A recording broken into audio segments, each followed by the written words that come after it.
morning. Today we're going to be talking about the second part to this issue that we were talking about last week on hypertension and its effects on life, because there's just simply so much to talk about. We couldn't say it all. Welcome back, Dr. Tosin Majekodunmi and Dr. Ismail Adesina. Thank you. Last week we had really just gotten started. Okay, we were just getting started on this very important topic. And as things evolved immediately after the program, we realized that we just couldn't stop there. We had to carry on. We had to just record this and just get it, over and done with. So talking about erectile dysfunction, that's where we were. And the real issues to do with why people stop taking their medication. Dr. Majekodunmi, can you tell us some of the experiences you've had with men and this issue with erectile dysfunction? What is its effect? So thank you, Pamela. I'm really glad you've taken the opportunity for us to just have this extra time to talk about this very real aspect on people's lives when it comes to hypertension. We started talking about erectile dysfunction, and indeed, some of the medication that we use to treat hypertension, while being very good for hypertension, can, in a very small proportion of men, cause erectile dysfunction.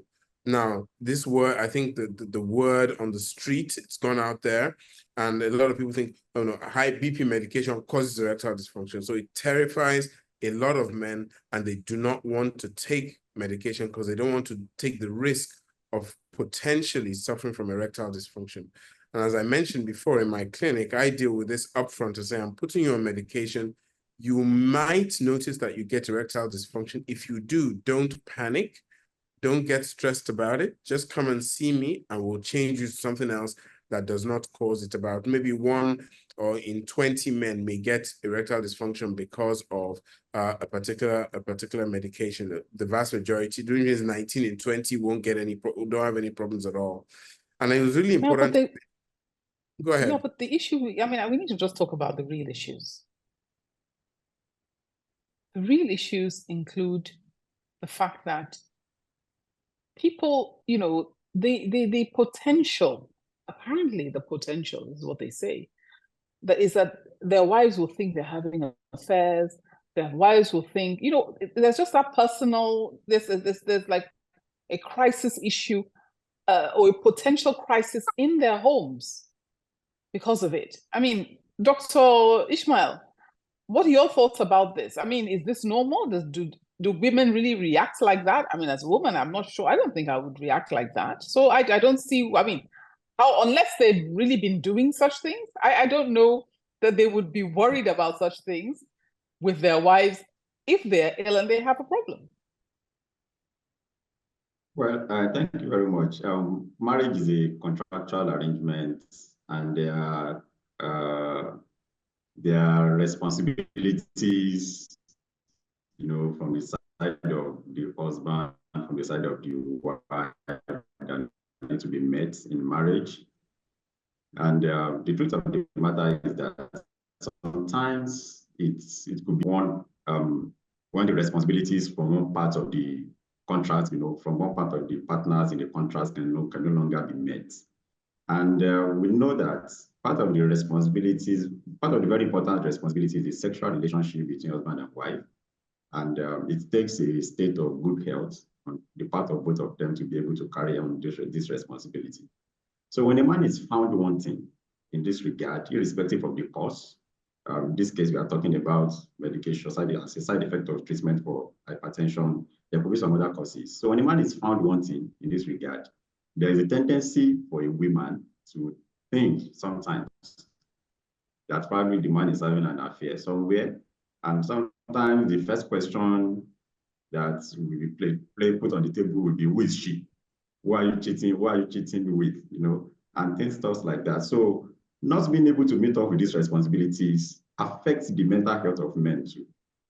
As we define mental health as one of the state of well-being in which an individual is able to function optimally, as regards every aspect of their life.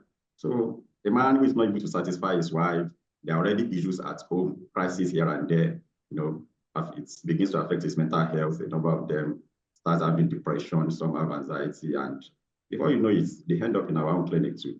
with mental health issues. So it's actually a kind of a complex side. Dr. Majekodunmi, you want to add to that? Absolutely. So Dr. Adesina is absolutely correct.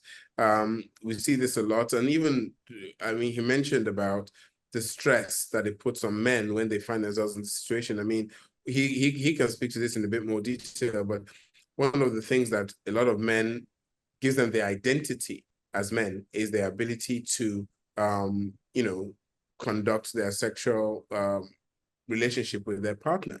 And when they're not able to do that, they feel less of a man. We can debate about, whether that's relevant in 2024. We're no longer in the village when the man goes out hunting or whatever, but those things for a lot of men still matter from a psychological point of view. From the ladies' point of view, the ladies may feel that he no longer is attracted to her anymore, or he's not interested. He doesn't love me anymore. And that is why this is no longer happening.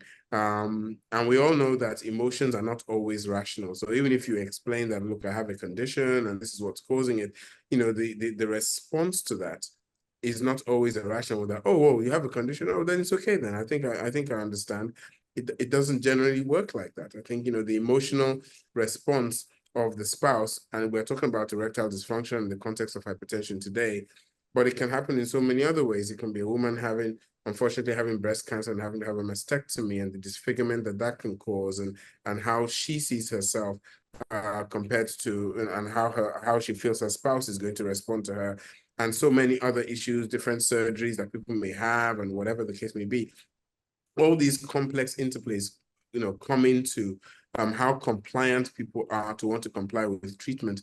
Again, on a different topic, prostate cancer is another one where men can have surgery that can cure them from prostate cancer, but runs them the risk of having impotence. And that also scares a lot of men. A lot of men would rather die of prostate cancer than having the risk of being impotent. And I mean, I'm not a urologist. I'm sure sometimes a urologist on the show to talk about this, but a lot of men have treatable prostate cancer, and they're given the risk of impotence post-operatively, and they say, no, not interested. I think I'll take my chances with medication or whatever, but I don't want to risk the chance of having that. So we as even myself as a cardiologist, I don't want to ignore this potential impact of what can impact compliance of my patients with medication, and which is why it's important that we talk about these things. It's very important. There's just so many effects that hypertension can have on life. There's a whole issue of strokes, partial strokes, and the whole situation around it. I mean, just earlier, somebody was talking about some case of a man being divorced. He then has a partial stroke. Then somebody tells him it's his ex-wife that did it because she didn't like the separation and she went to go and put his name somewhere. So we have then the whole interplay of the fear, the traditional aspects of medicine. The traditionals, one thing for me is like the traditionals want to get a look in on some of these illnesses, and yet the real issue, which is hypertension, treatment of the hypertension, and proper management of this condition. How do we deal with that? I mean, I'll let Dr. Adesina speak to the spiritual aspects and how people cope with that. But another dimension I wanted to bring into this economic. I've had a lot of patients very recently, certainly this year, have all reached out to me who are on medication. They're taking their medication diligently. Their blood pressure is well controlled. And they come to see me, in a panic or in a crisis in the clinic and say, Doc, I don't think I can afford to buy this medication anymore.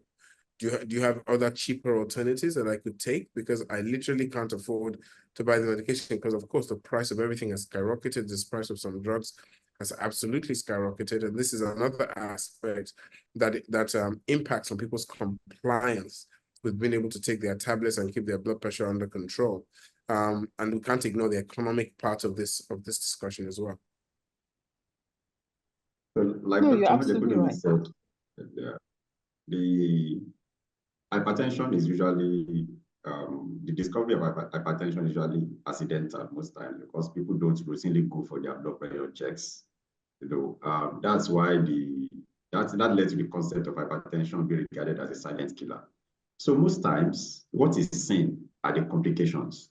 Someone coming up with a sudden, cardiovascular accident, which is stroke, someone coming up with sudden cardiac arrest, and that is visual of people slumping and dying. So all these things put together, being very acute complications that are difficult for our people to comprehend, especially when they don't understand what is causing those problems. And it's a rational thing for human beings that when we have events that are beyond our comprehension, we don't try to spiritualize it, or we try to find a way of denying it. So in Africa, what we use most times is the concept of spiritualizing our challenges. And that's why it comes to the point of when these things happen, the first thing that comes to the mind of people is one, somebody doing a chant or jazz somewhere to attack the person, putting spiritual explanations. And you won't be surprised that most times, Dr. Majekodunmi, we attest to this, most times the first point of contact for care in this part of the world are still these traditional and the spiritual healers in cases, very severe cases like this. So it's one of the things that we battle with day in, day out in clinical practice. And like I said, in Africa, when we have challenges that are beyond our understanding, instead of looking for rational and logical explanations to those things, we spiritualize them. And most times, our people seek spiritual help first before coming for orthodox care. And most times also, when they are coming for orthodox care, sometimes it's late. And there may be nothing left for Dr. Majekodunmi or I or other colleagues of ours to do in such situations. Absolutely right. I mean, you're spot on, Dr. Adesina, and I use this example a lot in my clinics. I tell my patients that, look, even as I address the economic aspect of treating hypertension, I always say to them that, no matter how much the drugs cost, it's a lot cheaper than treating a stroke or treating a heart attack or having to be on lifelong dialysis. I have my best friend from school, his younger brother, ended up had hypertension. It wasn't well treated. His kidneys have failed. He now has to have dialysis 3 times a week, and he's trying to see if he can get a kidney transplant. That is millions and millions of naira. No matter how expensive the drugs are, it is not as expensive as a kidney transplant. And after a kidney transplant, you still have to take very expensive medication for the rest of your life to keep that kidney from rejection and all sorts of other things. So I always tell my patients it's much cheaper, no matter how bad it seems, it's much cheaper to just take the tablets and not deal with the consequences. And on the last point, when it comes to dealing with complications, I'm a cardiologist. I don't even use heart attacks or people having cardiac arrest to scare my patients into taking their tablets, because as exactly as Dr. Adesina said, it's very difficult for people to comprehend it. I use stroke. Most people know what a stroke victim looks like. They can see a stroke victim in a wheelchair, who is not able to walk, who can't go to the toilet, who's not able to eat. And most people can see that in their future and say, I don't want that. And anything I do to avoid that is a good thing. And that's what I use. I use stroke. I don't even use heart attacks to scare them, because most times heart attack patients, if they slump and die, they've slumped and died. They're not in your face on a daily basis to act as a reminder, oh, I don't want to be like that. I better go and take my medication. But stroke victims, unfortunately, can be around and a daily reminder for their carers, for the people who have to look after them, of the devastation that happens if you don't take your blood pressure seriously and don't take your medication. Yes, thank you. And they can be around for a very, very, very long time. Absolutely. Thank you. We keep talking about hypertension, mostly in men folk. How about women? Does hypertension occur in both sexes? What's the impact of sex on hypertension? No, absolutely. Excellent question. Women absolutely suffer from hypertension. We know that the incidence of hypertension in men and women is broadly similar. There's pretty much no difference in the incidence of hypertension between men and women. And we know that the outcomes of hypertension or poorly treated hypertension in women is worse than it is for men. And women have a smaller body surface area. Sometimes the cardiovascular symptoms in women are very different to that in men, particularly when it comes to cardiac disease like angina, heart attacks, and things like that. We know that women present very differently from men. They complain about different things to men. So they are more likely to get ignored, or like, oh, it doesn't sound like it's a cardiac thing. It's probably something else. Oh, she's just being worried, whatever. Whereas she's having symptoms of possibly having a heart attack, and they don't get taken seriously. Whereas the medical textbooks traditionally have always emphasized the symptoms that men have in differently to what women have. I think it's only now that we're becoming more familiar with the kind of symptoms women have from cardiovascular disease, and then consequently trying to take them more seriously. But absolutely, anybody listening should not be thinking that this is a man's disease. This is equal across both sexes, with the consequences being worse for women, meaning that you have to be more suspicious and be more aggressive in treating blood pressure in women than you do in men. Not that you should take men any less seriously. No, I think everybody needs to take this seriously. And how about strokes in women? You talk about cardiac symptoms. Are the strokes more common, less common, equal?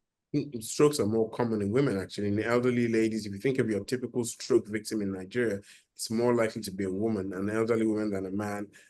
Some of that may be related to the fact that women live longer than men, so on average, and as a result, because you have more older women around, you get more strokes in them. So we see a lot more of them, in terms of victims or people who are recovering from strokes. And I think it's worth also mentioning the impact.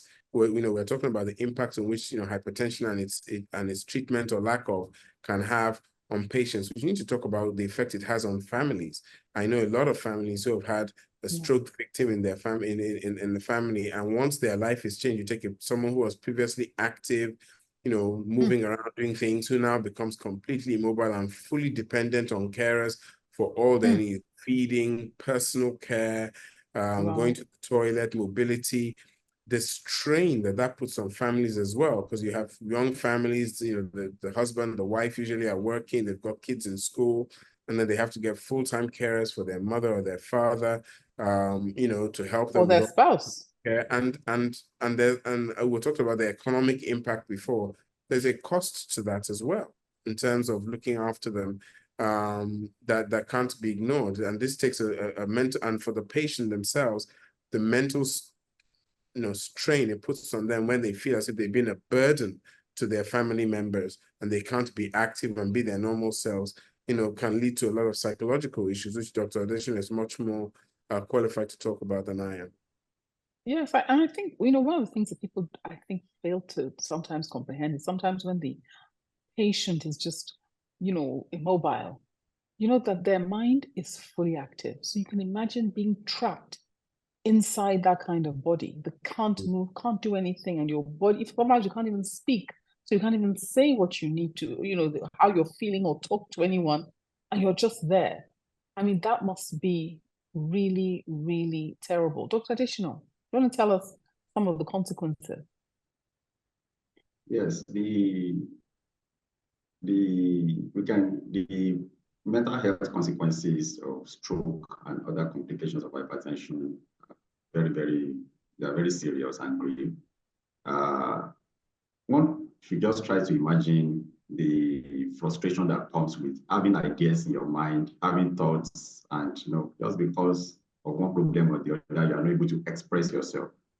It comes with a lot of frustration. Someone that was active before, and because of one challenge or the other, can no longer move, can no longer go to the toilet. Some people cannot even, feel the sensation of wanting to urinate, or pass feces. Where they are sitting down, where they are lying down is where they defecate, is where they urinate, and stuff like that. So all these things put together actually constitute a lot of psychological distress in individuals. And that will lead us to mentioning one important thing, one concept we call post-stroke depression. And it has been found that among stroke survivors, the prevalence of depression is actually very high in them. And this depression does not just occur in solitude. It also predisposes them to dying by suicide. So studies have shown that stroke can lead to post-stroke depression from this frustration that we talked about, inability to keep up with the daily activities of daily living. And once the depression sets in, it's a risk factor for dying by suicide. And also looking at the effect that caring for this for individuals with this kind of challenges has on the family members, like Dr. Majekodunmi mentioned earlier. The caregivers undergo they go through serious burden, they go through serious distress. You can imagine having to keep up with a 9-to-5 job, take care of 3 children, wake them up early, take them to school, while you you are doing all that, client also struggling to make money. And while doing all that, you still have somebody at home, who is someone dependent with disabilities as a result of stroke arising from poorly treated hypertension. So all these things put together, the physical stress of caring for them, the economic burden, the psychological distress that comes with it, actually predispose the family members and relatives of such individuals to serious mental health challenges. A number of them go on to, find a way of coping. And commonly, what we see at our clinics are people coping with use of alcohol, use of street drugs. Some will just tell you that, doctor, just for me to be able to have a sound sleep before the following day work, I had to take alcohol. Some get so drunk, and before they know it, it leads to issues of dependence. I saw a clinic, I saw a client at a clinic one day, a lady, a middle-aged, middle-aged, just a little above 40, caring for, she has a father at home, who is a stroke survivor, obviously with disabilities and dependence. So she came in with complaints of alcohol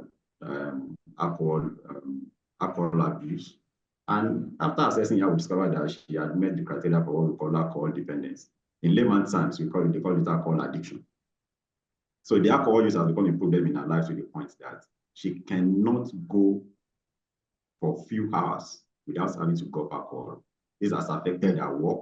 In the office, everybody's complaining, our employers are complaining, friends are complaining, our husband is complaining. So it has become a source of distress to everybody around her. Remember, all these things started with the body that arose from caring for her father, who was a stroke survivor. Now, this is very, very deep. And I want to ask a question because, I don't know, maybe Dr. Majekodunmi can answer this. But really, how often are the psychologists and psychiatrists brought in to see stroke patients? We only have a couple of minutes to end the show. Dr. Majekodunmi, I don't know if you can talk about this and whether or not it's something that should regularly be done. Absolutely. It's a fantastic question. And I can say, as cardiologists, we don't do this anywhere near enough. We should be getting the psychologists to help us out and, actively screening our stroke survivors for the presence of depression that we need to treat, because we know that the incidence of it is so high in this group. We do it to an extent, but we don't do it anywhere near enough. And that's worldwide. And certainly here in Nigeria. So I think that's a fantastic point. I think you do a very good job of highlighting the fact that we should be involving our psychiatric colleagues in helping us with our stroke survivors to screen them for depression and treat them for depression, because all these things help to improve their quality of life if we can identify it. Thank you. And I think also treating the carers, I think, is also a critical part of it. I think mental health is one of the areas that we really don't pay enough attention to. But I think I'm very happy that we've had this discussion because I think it's highlighted it all even more. Thank you very much. Thank you for watching. Please like, share, and subscribe for new video updates.